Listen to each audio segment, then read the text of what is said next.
Bonjour à tous. Eh bien, prenons un instant aujourd'hui pour lire et méditer un passage du livre du ciel de Luisa Picaretta.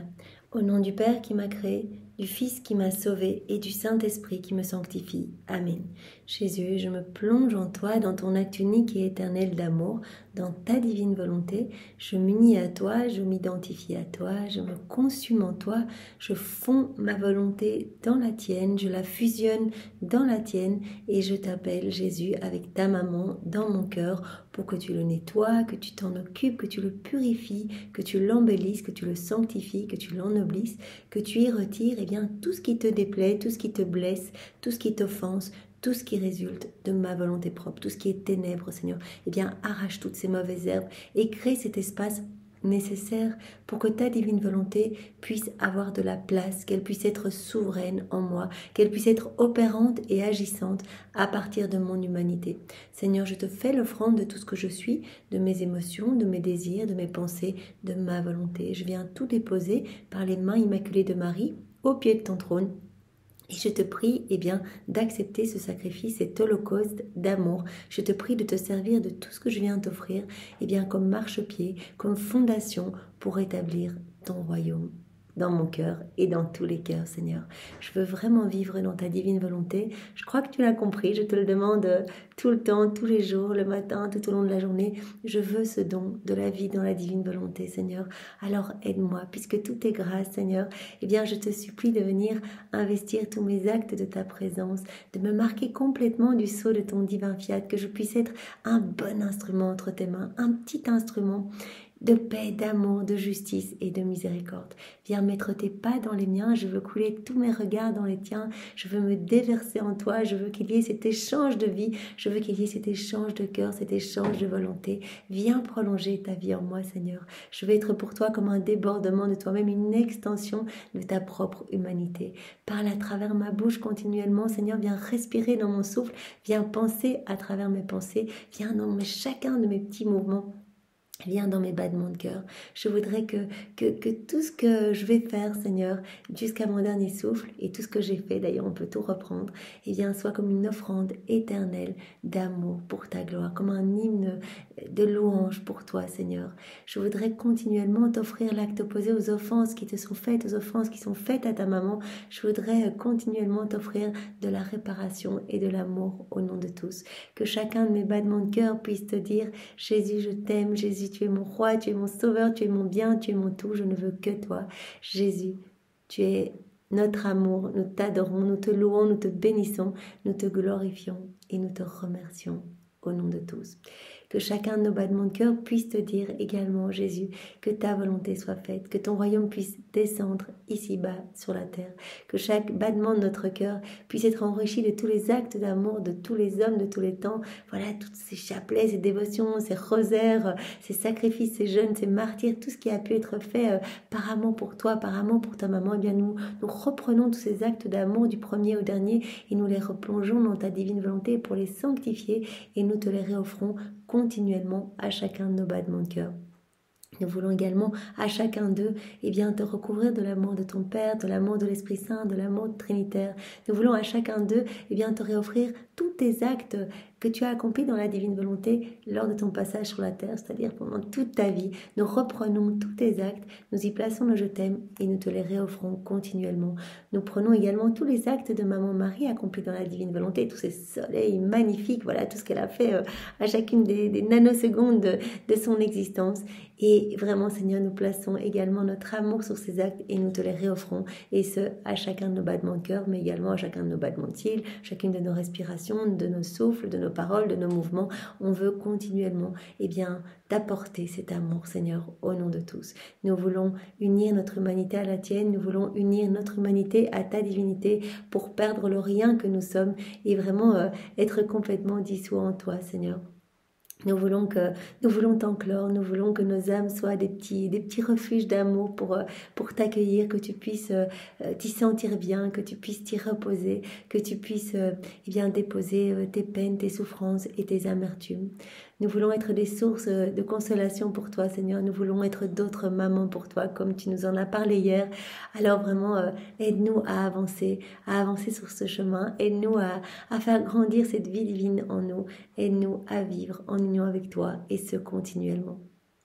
Je te demande, Jésus, maintenant de venir travailler nos cœurs, les disposer nos intelligences pour que nous puissions accueillir ce nouvel enseignement, le comprendre avec ta compréhension à toi, le digérer et le mettre en pratique pour que nos vies puissent te plaire, que nos vies portent de magnifiques fruits pour ta gloire, celle de ton Père et celle de l'Esprit Saint.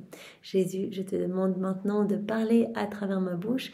Envoie sur chacun de nous ton Saint-Esprit, que ce moment fait en union avec toi puisse avoir des retombées dans tous les cœurs, que beaucoup d'âmes aujourd'hui reviennent à toi par tous nos actes faits en union avec toi.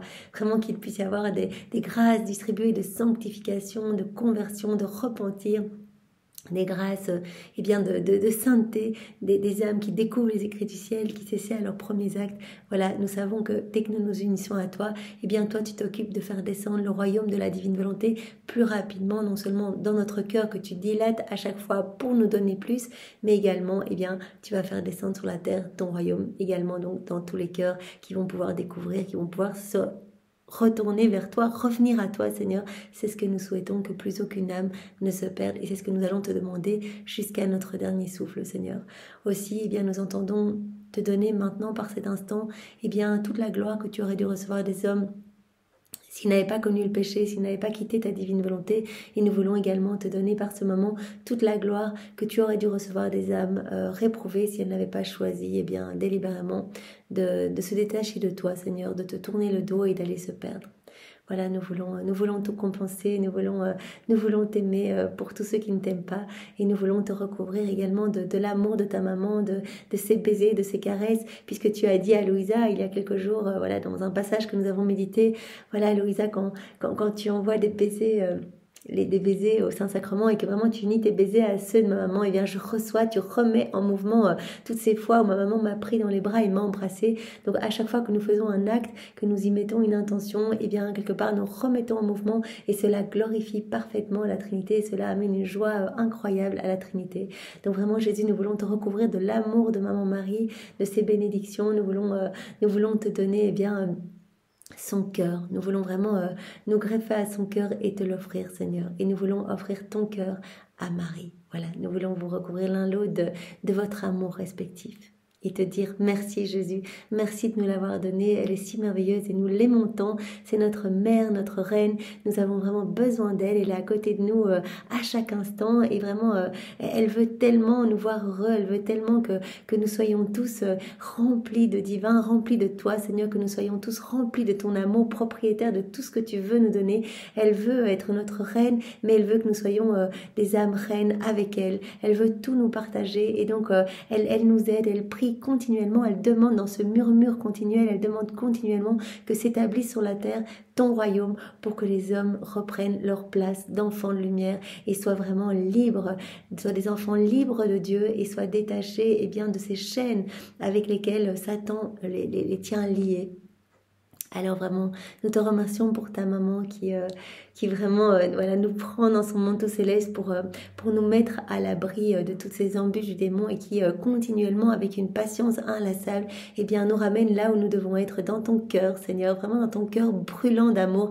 Il n'y a que ton amour qui va nous transformer. Vraiment, tu nous appelles à donner notre oui continuel pour que notre cœur soit rempli à ras-bord de ta tendresse, de ta puissance, de tes attributs divins, de cet amour tout brûlant, et que nous devenions nous-mêmes source de lumière et d'amour. Vraiment, tu nous appelles à venir nous greffer à toi, à t'offrir nos volontés, pour que tu puisses, à travers nous, te déverser dans les cœurs de nos frères et sœurs. Alors, voilà, merci Jésus, au nom de tous ceux qui jamais ne se retournent vers toi, qui jamais ne te disent merci, qui jamais ne te disent bonjour, qui jamais ne pensent à toi, Seigneur. Nous te donnons toute cette attention qui t'est due et que tu ne reçois pas. Alors le passage que nous allons méditer, est celui du 20 novembre 1928. Nous sommes dans le volume 25 et c'est notre sœur Louisa qui parle. Invoquons l'Esprit Saint comme tous les jours. J'aime tellement cette prière. Viens, Esprit Saint, viens, par la puissante intercession du cœur immaculé de Marie, ton épouse bien-aimée. Viens, Esprit Saint, nous avons besoin de toi, nous t'aimons, nous t'accueillons. Viens, par la puissante intercession du cœur immaculé de Marie, ton épouse bien-aimée. Esprit Saint, viens, viens, nous avons besoin de toi. Viens, par la puissante intercession du cœur immaculé de Marie, ton épouse bien-aimée. Donc c'est notre sœur Louisa qui parle. Je me sentais toute plongée dans le fiat suprême et mon pauvre esprit errait parmi tant de vérités surprenantes pour ma pauvre capacité. Chaque vérité, Jésus l'a dit, vaut plus que toute la création, puisque chaque vérité est une vie divine, alors que les éléments créés sont des œuvres divines. Donc c'est une vie vraiment comprend tout, et lumière comme un soleil étincelant. Et donc Louisa, elle s'est dit, mais je me sens perdue face à tant de lumière, à tant de vérités reçues qui me façonnent, qui font vraiment grandir en moi. Et bien, c'est cette lumière divine. Et vraiment, j'ai l'impression que mon cœur, qui est quelque part limité, voilà, ne peut enclore toute cette lumière, cette immensité. Toutes ces vérités, je me sentais perdue parmi tant de lumière, toutes ces vérités surprenantes pour ma pauvre capacité limitée. Toutes les manifestations que mon doux Jésus m'avait communiquées sur sa sainte volonté s'alignaient dans mon âme comme autant de soleil d'une ravissante beauté. Donc elle peut voir chaque vérité comme un soleil ravissant. Soleils tous distincts les uns des autres, avec la plénitude de joie et de bonheur que possédait chaque vérité. Chaque vérité possède quelque chose de distinct, un cadeau distinct. Jésus, à chaque fois qu'on accueille une vérité, vient nous donner quelque chose, un cadeau différent. Tous des soleils distincts mais d'une ravissante beauté. Et chaque soleil possède la plénitude de joie, de bonheur que possède chaque vérité. Et même si ces soleils semblaient distincts, ils n'en formaient qu'un. Un seul, quel enchantement, quelle ravissante beauté. Ces soleils assiégeaient ma petite intelligence et je nageais dans cette lumière infinie. Et comme surprise, je pensais à bien des choses concernant la divine volonté, dans toutes ces vérités. Vraiment, Louisa est comme baignée dans cette mer de lumière, en fait, parce que chaque vérité fait vraiment grandir cette vie divine en nous, nous remplit de plus de Dieu. Et donc, elle est imbibée dans cette mer de la divine volonté dans laquelle elle nage.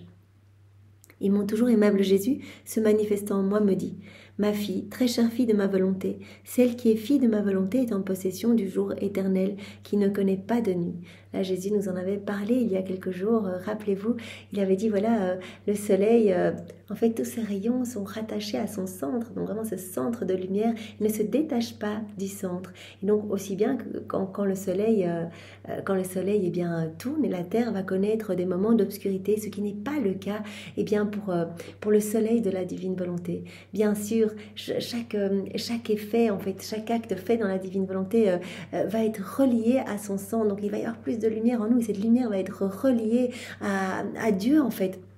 C'est comme si on était attaché à ce soleil de la divine volonté qui venait déverser de la lumière dans notre âme. Donc au plus on va faire d'actes, au plus on va être enchaîné, on va être attaché, mais pas des chaînes rigides, des chaînes comme avec lesquelles le Satan nous enchaîne, des sales chaînes qui nous maintiennent à terre, la tête dans la poussière. Ici ce sont de douces chaînes d'amour vraiment qui nous laissent libres, qui nous laissent savourer les douceurs du ciel, les douceurs célestes. Et donc au plus on va faire d'actes, au plus il va y avoir ces doux liens de lumière comme ces rayons qui nous enchaînent et nous tiennent de manière plus proche, plus intime à notre Créateur. Vraiment, Jésus parle vraiment de plus en plus de liens, de filiation. Mais autant pour le soleil, lorsqu'il tourne, la terre se trouve dans l'obscurité. Ici, il n'y a jamais d'obscurité. Pour l'âme qui vit dans la divine volonté, tout est éternel. Vraiment, cette lumière est éternelle. Ces soleils sont magnifiques et éclairent son âme. Et donc, vraiment, Jésus dit, en elle, ce sera le jour éternel. L'âme qui vit dans la divine volonté possède cette lumière éternelle qui ne connaît pas de nuit. Tout est lumière pour l'âme qui vit dans ma volonté. Ses biens sont lumière, beauté, joie et bonheur. Chaque acte, il y a plus de lumière. Peut-être nous n'en sommes qu'à nos débuts. On est tous débutants dans la divine volonté. Et à chaque acte, le Seigneur retire un petit peu quelque chose de sombre pour mettre sa lumière. Donc au plus on va faire des actes, au plus notre âme va se gorger de Dieu, va être remplie de cette lumière. Mais nous savons déjà que chaque acte est éternel. Donc un acte que l'on fait c'est gagné quelque part. C'est vraiment un soleil qui va toucher des milliers d'âmes, qui va en convertir des âmes du passé, du présent, du futur. Et ce soleil va rester en dépôt dans la divine volonté. Les anges vont venir vraiment prendre cet acte et le déposer au pied d'Éternel pour le laisser là en dépôt. Et vraiment à notre mort, eh bien, nous allons voir tous ces soleils que nous avons créés quand nous nous sommes unis à Jésus. Mais pour l'âme vraiment qui essaye de s'abandonner entre les mains de Jésus, eh bien, comme le dit Jésus, il n'y a pas de nuit, tout est jour. Tout est jour éternel, tout est beauté, tout est lumière. Et cela n'est rien, car en fait, en donnant notre volonté à la créature, nous la rendons propriétaire de nous-mêmes. Tout est lumière et l'âme devient en plus propriétaire de tout. Comme nous l'avons vu il y a quelques jours, ou hier, je ne sais plus très bien, eh bien Jésus disait que voilà, l'âme qui vit dans la divine volonté est appelée à connaître les secrets divins. Elle est invitée à la table divine en fait. Elle va rentrer dans les sacrariums secrets et elle va pouvoir accéder à tout. Elle va pouvoir devenir propriétaire de tout. C'est vraiment à cela que nous sommes appelés, devenir propriétaire de tout. Jésus veut tout nous donner. Il nous veut heureux. Vous voulez quoi? Vous voulez ma patience? Prenez-la, elle est pour vous. Je vous donne tous mes attributs divins, toutes mes qualités divines, toutes mes œuvres divines. Allez vous servir dans l'œuvre de la création. Allez faire vos rondes. Si vous vous plongez dans la divine volonté, vous allez être entraîné par ce mouvement continuel de continuellement placer vos je t'aime. Et à chaque fois que vous allez vous unir à des éléments créés, tenir compagnie à ma divine volonté qui travaille dans ces éléments, vous allez recevoir des qualités divines qui sont cachées, parce que la divine volonté conserve dans chaque élément des attributs divins, des qualités divines. On les reçoit au moment où on s'unit, au moment où on fait nos rondes.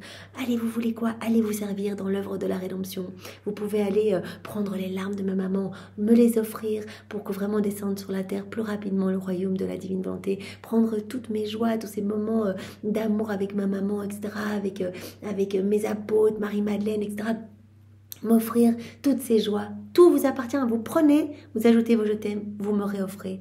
Et moi, je reçois comme si c'était un cadeau qui venait de vous. Donc c'est absolument incroyable. Donc on va prendre, quand on médite les heures de la passion de Jésus, donc ces 24 heures de la passion, on peut prendre toutes les plaies de Jésus, son sang, ses larmes, ses souffrances, on les fait nôtres, comme si c'est nous qui avions vécu cette flagellation atroce, ces 5480 coups. On s'unit à Jésus, on s'identifie à Jésus, on se consume dans Jésus, on prend ses plaies, on prend ses souffrances, on les offre au Père avec nos petites souffrances à nous, même si je me cogne ou je me prive d'un dessert, c'est une petite souffrance, un petit sacrifice que j'unis aux souffrances de Jésus pour que mes petites souffrances portent les fruits de ses souffrances rédemptrices. On peut tout prendre, tout nous appartient. C'est ça qui est, c'est juste magnifique. Nous la rendons propriétaire de nous-mêmes et nous nous mettons à sa disposition.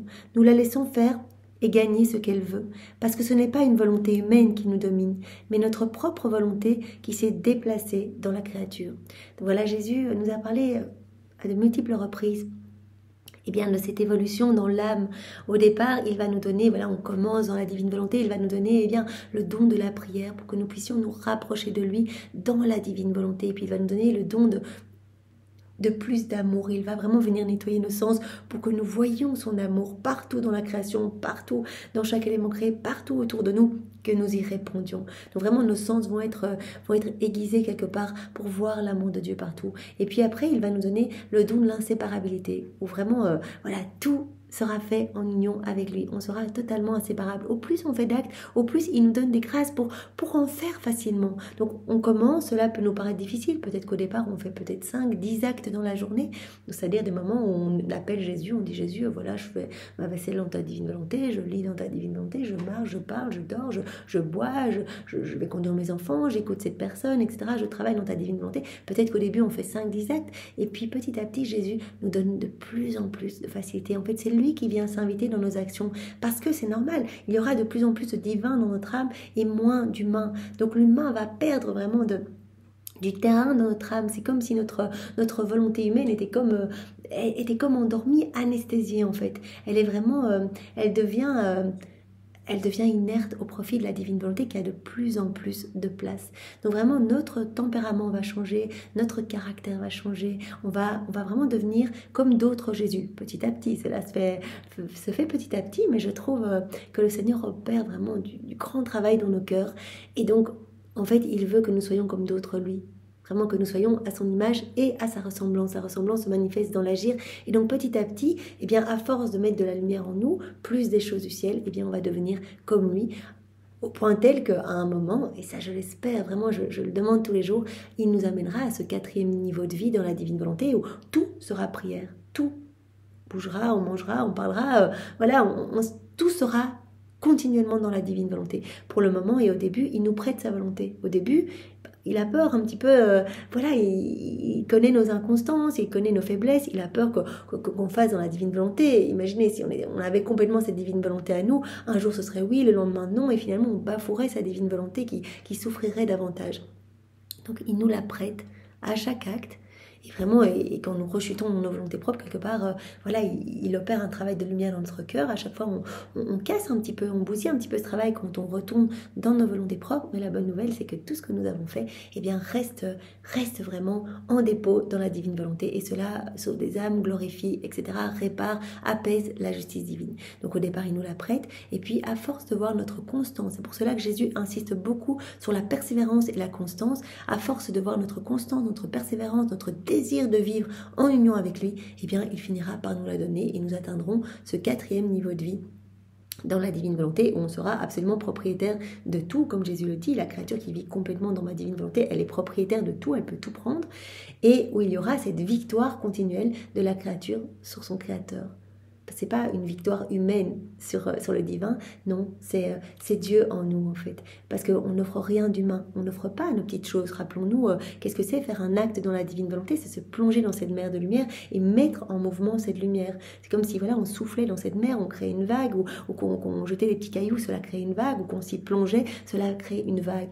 Mais cette vague qui est créée, ce n'est pas nous, on a mis en mouvement par notre intention de vivre dans la divine volonté, mais ce qui sort, voilà, toute cette vague, bah, on ne l'a pas créée nous-mêmes, on l'a mis en mouvement, mais c'est une vague de lumière qui vient de cette mer de lumière. Donc quelque part, en mettant en mouvement, eh bien voilà, on offre Dieu à Dieu, on lui offre ses propres prières, ses propres bénédictions, etc. Donc le Seigneur nous appelle à arriver à ce 4e niveau pour que vraiment nous soyons eh bien, vainqueurs sur notre Créateur continuellement.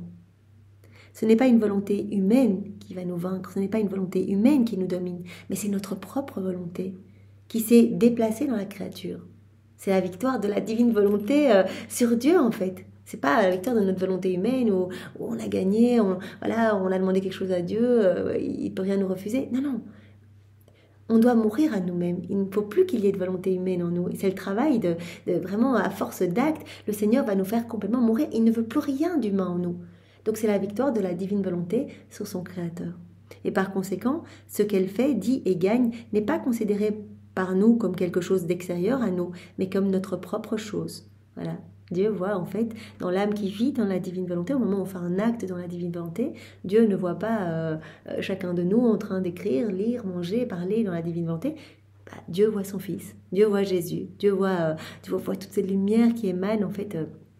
Donc voilà, ce n'est pas une victoire ce n'est pas une victoire de la créature dans son humanité et sur Dieu, c'est vraiment, voilà, on donne Dieu à Dieu.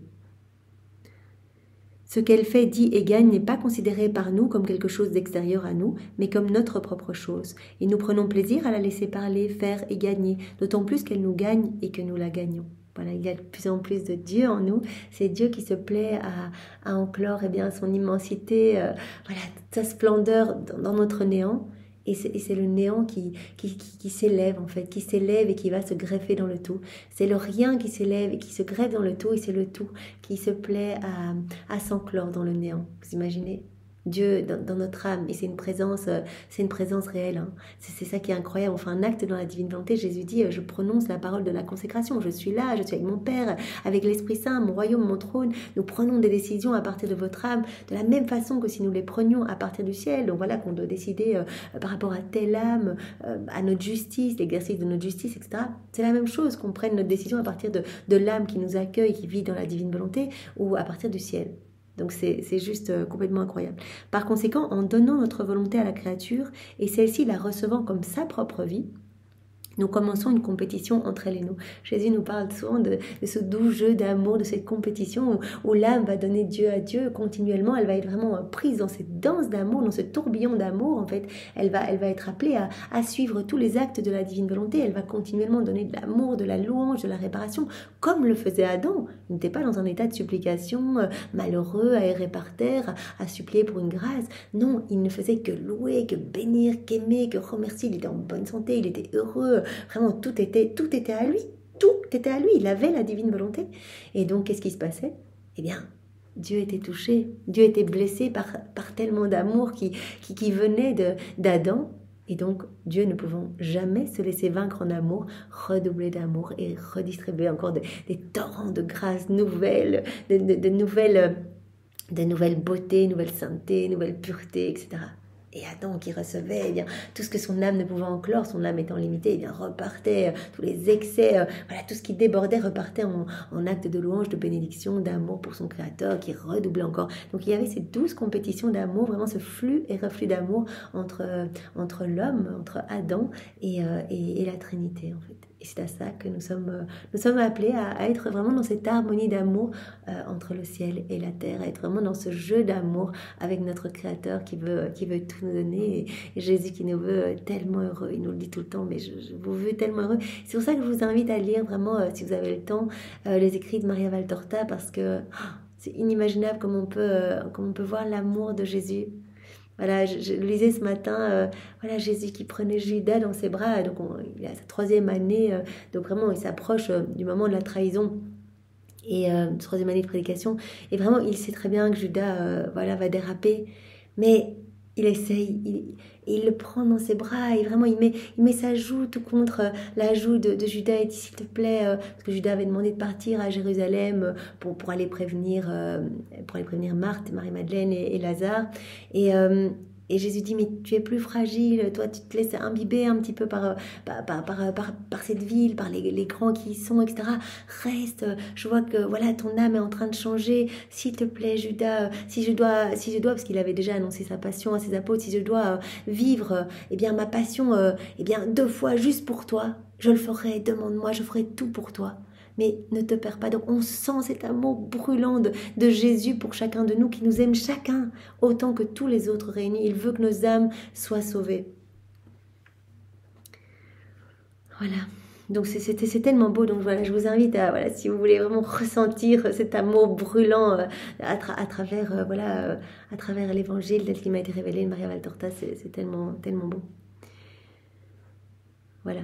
Donc par conséquent, en donnant notre volonté à la créature et celle-ci la recevant comme sa propre vie, nous commençons une compétition entre elle et nous.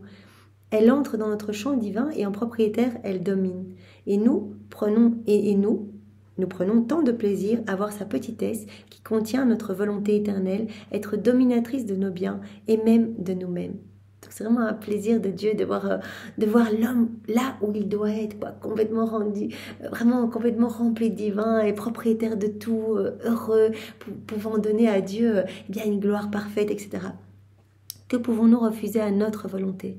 Voilà, dans les prières, eh bien vraiment, Dieu entend sa propre volonté, en fait. C'est pas notre petite volonté qui demande, on veut ce que Dieu veut, il y a une seule volonté, un seul cœur, vraiment tout est en commun en fait, il y a vraiment cette union sanctifiante où vraiment voilà, on ne veut ce que Dieu veut.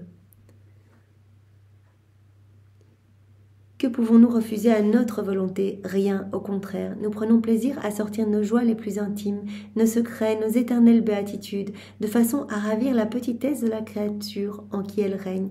Et en la faisant dominer sur eux, nous nous amusons et commençons le jeu entre elle et nous. Donc vraiment, voilà, dans la divine volonté, l'âme qui vit eh bien a droit à tous les secrets, toutes les propriétés, et vraiment elle rentre dans ce jeu d'amour avec son Créateur. Par conséquent, je ne pouvais, en le créant, donner à l'homme une chose plus grande que notre volonté, parce que c'est en elle seule qu'il pouvait arriver là où il voulait et faire tout ce qu'il voulait, au point de devenir le maître de ce qui nous appartient, ce que nous n'avons pas fait en créant les autres choses qui sont dominées par nous, ils ne peuvent pas faire ce qu'elles veulent. Voilà, les éléments créés, voilà, ils sont placés par Dieu et ils doivent répondre au plan de Dieu. Voilà, la divine volonté travaille en chacun d'eux, mais ils ne peuvent pas bouger, ils ne peuvent pas faire des choses, ils sont limités. Leurs droits sont limités. De fait, en créant l'homme, il y eut une ardeur d'amour plus intense. Et dans cette ardeur d'amour, le tout s'est fusionné dans le rien. Et le rien a reçu de nouveau sa vie dans le tout. Et afin de le garder plus sûrement, nous lui avons donné en héritage notre divine volonté, afin que une puisse être la volonté, commun les biens, autant que la créature en soit capable, et que l'amour de l'un puisse être aussi grand que l'amour de l'autre. Voilà. Quand l'homme a été créé, voilà, il a tout reçu pour rester vraiment dans ces liens de communication avec son créateur. Donc rappelons-nous les 3 puissances de l'âme, il a reçu sa volonté propre, ce qui est le cadeau, sinon ce serait une dictature si c'était un amour forcé. Donc vraiment, il a reçu sa volonté propre pour qu'elle reste toujours unie à la volonté du Père. Il a reçu son intelligence pour qu'elle reste toujours unie à la sagesse de Jésus. Il a reçu sa mémoire pour toujours se rappeler de tout cet amour de l'Esprit Saint. Il a reçu ces 3 puissances de l'âme. Il a reçu ses sens pour pouvoir s'émerveiller continuellement de tout cet amour, être dans ces liens de communication avec la Trinité, en voyant, en sentant, en goûtant, en entendant eh bien, toutes ces merveilles, toutes ces mélodies, etc. Être continuellement dans ce flux et reflux d'amour. Nous savons bien quand Adam a quitté la divine volonté, eh bien tous ses sens se sont comme voilés, obstrués. Il a comme bouché ses canaux de communication volontairement. Il a perdu le royaume de la divine volonté et donc il n'a gardé que les effets. En fait, il ne possédait plus la divine volonté, il ne possédait plus cette vie divine, il ne possédait plus que les effets quelque part pour ne pas complètement se perdre. Et dans sa bonté, Dieu lui a laissé les effets. Mais donc il avait perdu vraiment voilà ces liens d'amour. C'est comme s'il avait rompu tous ces liens de lumière. Et donc le Seigneur nous rappelle aujourd'hui que vraiment il aimerait tellement cet abandon entre ses bras pour que une puisse être notre volonté, commun tous les biens, que nous soyons propriétaires de tout. C'est pour cela qu'il dit, voilà, quand vous faites vos rondes, vous rentrez dans vos propriétés, en fait, c'est à vous. Quand vous faites vos petits passages, que vous placez vos je t'aime sur les feuilles, les fleurs, dans le vent, dans la mer, etc., tout vous appartient, en fait. Ce sont comme si c'était ce sont vos appartements, en fait. Vous les visitez quand vous faites vos rondes. Voilà. C'est pourquoi la chose la plus belle pour nous, c'est celle qui nous ravit le plus et nous glorifie le plus, c'est l'âme en qui règne notre divine volonté. Parce qu'elle seule ne fait pas dire à notre amour c'en est assez de donner, mais que nous avons toujours quelque chose à donner, toujours quelque chose à dire. Et de façon à y prendre plus de plaisir, nous la rendons gagnante même de nous-mêmes. Donc voilà, on vainc quelque part dans la divine volonté, on est vainqueur sur la Trinité. Cela amène une joie immense à la Trinité de pouvoir déverser tout cet amour, tous ces biens, tous ces cadeaux dans nos cœurs en fait. Parce que Jésus l'a dit tellement de fois, je souffre de ne pas pouvoir donner tout cet amour. Donc quand je trouve une âme voilà, qui se dispose, qui s'abandonne à moi, qui m'ouvre son cœur, je vais déverser tout ce que j'avais prévu pour tous les autres. Voilà, les grâces que j'avais prévues pour 10, 100, 1000 personnes, un pays entier. Parce que cette âme va me donner l'amour, va me donner la gloire de 10, 100, 1000, un pays entier en fonction de sa disposition, en fonction de, voilà, du temps qu'elle va vouloir passer avec moi, etc. Donc c'est vraiment très très beau. En fait, le cadeau de la divine volonté, c'est vraiment notre âme devient comme un déversoir où Dieu vient mettre son amour en fait. C'est l'exutoire de l'amour de Dieu. Vraiment, il veut déverser en nous son amour et il a trouvé ce moyen en donnant ce don de la divine volonté de pouvoir déverser absolument tout. Et ce qui est beau, c'est qu'à chaque fois, il élargit un petit peu les frontières du royaume dans notre âme. Donc à chaque fois, notre âme va être capable d'accueillir plus. Notre âme qui est limitée, à chaque fois qu'on va s'unir à Jésus, qu'on va se remplir de son amour, eh bien, il va lui-même s'arranger pour que notre âme se dilate et que nous puissions accueillir plus de son amour, plus de lui, plus de sa splendeur, plus de sa lumière. Donc c'est vraiment le prodige des prodiges, comme le dit Jésus, c'est le miracle des miracles. Parce que l'âme ne va jamais dire, voilà, stop, elle va rester dans ce flux et reflux, et nous aurons toujours quelque chose à donner, toujours quelque chose de nouveau, toujours quelque chose de beau à lui dire, etc. Nous la rendons gagnante même de nous-mêmes. Par conséquent, sois attentive, ma fille, et si tu veux tout, laisse régner en toi notre volonté. Si tu veux tout, les propriétaires de tout, eh bien, laisse régner en toi notre divine volonté. C'est tellement beau. Eh bien, Seigneur, oui, nous voulons tout, mais nous voulons surtout toi. après ce que tu opères en nous. C'est ton travail divin, mais nous voulons une chose, que tu sois glorifié, que tu sois aimé de tous. Et pour cela, eh bien, nous t'offrons ce que nous sommes, nos pauvres humanités remplies de misère. Sers-toi de tout, vraiment Seigneur, pour que ton royaume puisse s'établir le plus rapidement possible sur la terre. Sois loué, béni et glorifié, Jésus, avec ta volonté. Au nom du Père et du Fils et du Saint-Esprit. Amen. Soyez tous bénis. Au revoir.